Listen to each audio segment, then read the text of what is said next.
Në parkun antik të Antigones vijojnë ngërmime arkeologjike nga një ekip italo-shqiptar, i cili çdo vit zhvillon studime të thelluara shkencore në këtë zonë me rëndësi historike. Sipas arkeologëve italian, parku përbën një interes të veçantë për nga pasuria e tij kulturore dhe historike.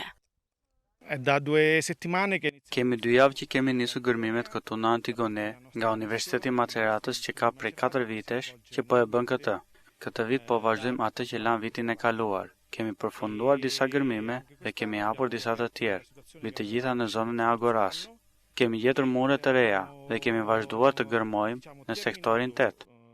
Më pëlqen arkeologjia sepse dua të kem eksperienca të ndryshme si në Itali dhe jashtë saj, dhe mbi të gjitha do ndaj këtë eksperiencë me të tjerët, pasi kemi të përbashkët historinë. Gërmimet po shkojnë shumë mirë dhe po më lejojnë të mësoj çdo ditë gjëra të reja. Ndërkohë, drejtuesi i parkut, Shkëlqim Guçe, thekson se qëllimi kryesor i këtyre gërmimeve është identifikimi dhe zbulimi i teatrit antik të Antigones.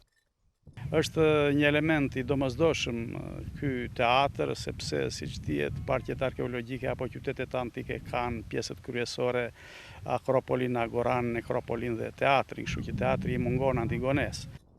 Gërmimet pritet të vazhdojnë edhe për 2 javë të tjera, ndërsa çdo zbulim i ri do dokumentohet me kujdes dhe do shërbej për pasurimin e njohurive mbi këtë qytet antik.